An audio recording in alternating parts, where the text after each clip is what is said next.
Despite the show's reputation for showcasing talent, not every performer won Ed Sullivan's favor. One singer, in particular, sparked a strong negative reaction from Sullivan, who made no effort to conceal his disdain. This tension was palpable during the singer's appearances, with Sullivan's body language and curt remarks revealing his true feelings. The singer's style and persona clashed sharply with Sullivan's tastes and expectations, leading to awkward exchanges and a strained atmosphere. Viewers at the time could sense the discomfort, making these moments some of the most talked about segments in the show's history. The friction between the two highlighted the challenges artists faced when trying to break into mainstream television and underscored the power Sullivan wielded in shaping public opinion. This story remains a vivid example of how personal biases could influence entertainment and the careers of performers on one of television's biggest stages.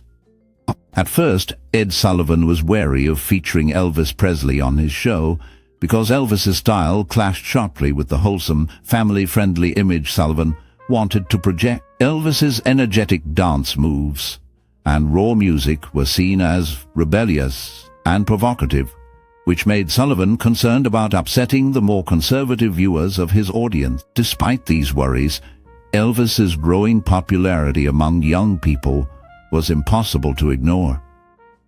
Sullivan eventually gave in and allowed Elvis to perform, knowing that his appeal could boost the show's rating. Their relationship was tense, as Sullivan struggled to relate to Elvis's lively and bold personality. Nevertheless, Elvis's performances on Sullivan's show played a key role in introducing him to a nationwide audience and significantly increasing his fame. This uneasy partnership marked a turning point in entertainment, bringing a new exciting energy to television while highlighting the cultural divide between traditional values and emerging youth culture. Although Ed Sullivan was a key figure in showcasing many artists on his popular television show, his relationship with Buddy Holly was notably tense. The friction stemmed mainly from Sullivan's hesitation to allow Holly and the Crickets to perform their hit song, "Oh Boy." Sullivan grew frustrated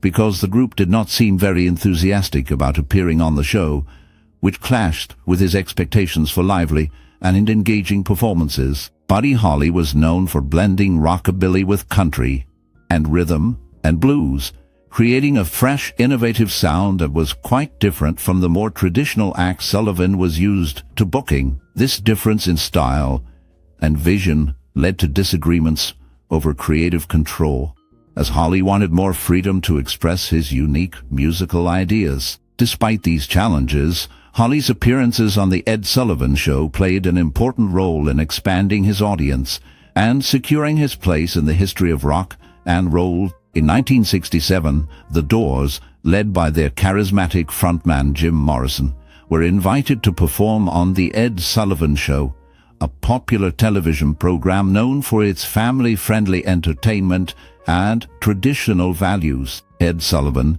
the show's producer, was concerned about the band's provocative music and Morrison's rebellious onstage persona. He asked the Doors to change the lyrics of their hit song Light My Fire to make them more acceptable for the show's audience.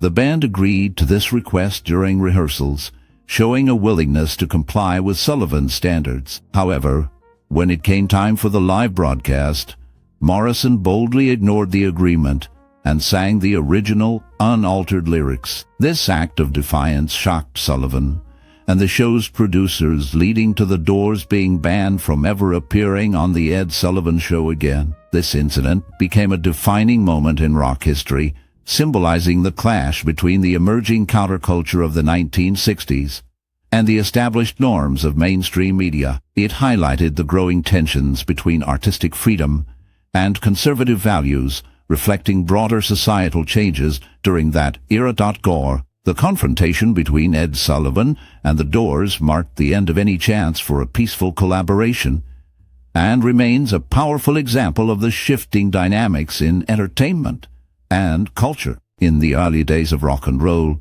Bo Diddley stood out not just for his music but for his strong will to protect his artistic vision. This determination led to a clash with Ed Sullivan, a powerful television producer known for shaping the entertainment landscape. Sullivan wanted Bo Diddley to perform a Tennessee Ford on his show. However, Bo Diddley refused, insisting on playing his own signature hit instead.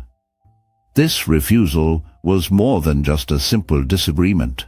It was a stand for the authenticity of rock and roll and an assertion of his own creative rights. Sullivan, used to having control over what artists performed, was greatly upset by Bo Diddley's defiance. The tension between them grew, and their relationship became strained as a resolute. Bo Diddley's choice highlighted the struggle many early rock and roll artists faced when trying to maintain control over their music in an industry that often prioritized commercial demands over artistic expression.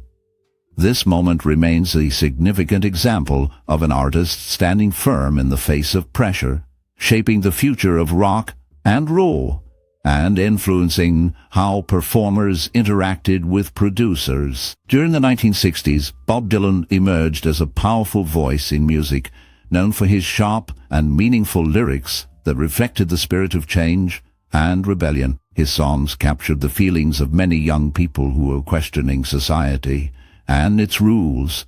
Despite Dylan's growing popularity and influence, his relationship with Ed Sullivan, a well-known television producer, was complicated. Sullivan found it difficult to understand or accept Dylan's unique style and the bold messages in his songs. This tension came to a head during rehearsals for The Ed Sullivan Show, when Dylan chose to perform John Birch Paranoid Blues, a song filled with political commentary that was considered too controversial for the audience of that time. The decision to include this song led to the cancellation of Dylan's appearance on the show, and marked the end of any professional connection between the two. This incident highlighted the clash between traditional television standards and the emerging counterculture that Dylan represented, reflecting a moment when mainstream media struggled to keep pace with the changing times. At first, Sam Cooke enjoyed a somewhat positive relationship with Ed Sullivan, the well-known producer and host of a popular television show. However,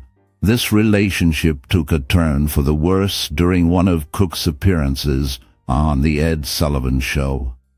The filming ran over time, which led to Cooke's performance being cut short. This incident upset Sam Cooke deeply, causing him to never appear on the show again. Although Ed Sullivan publicly apologized for the mishap, the apology did not mend the damage done between them. This moment marked the end of any further interactions between Sam Cooke and Ed Sullivan. Despite this, the recording of Sam Cooke on The Ed Sullivan Show remains one of the few existing video recordings of the legendary singer, preserving a rare glimpse of his talent on television. In the end, the story of Ed Sullivan's clear dislike for a particular singer reminds us how personal opinions can influence what we see on television. Sullivan was known for being a tough and sometimes strict host who believed in showcasing traditional talent and appearances that fit his standards. When this singer performed, Sullivan's body language and words made it obvious he was not impressed.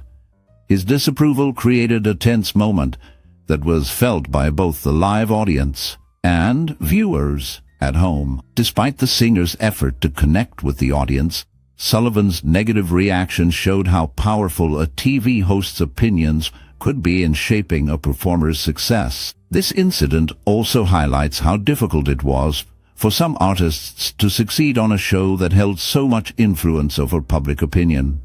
It serves as a reminder that even in entertainment, personal bias can affect careers and opportunities. Overall, the story teaches us that despite the talent someone might have, it is also about timing, appearance, and the opinions of powerful people like Ed Sullivan.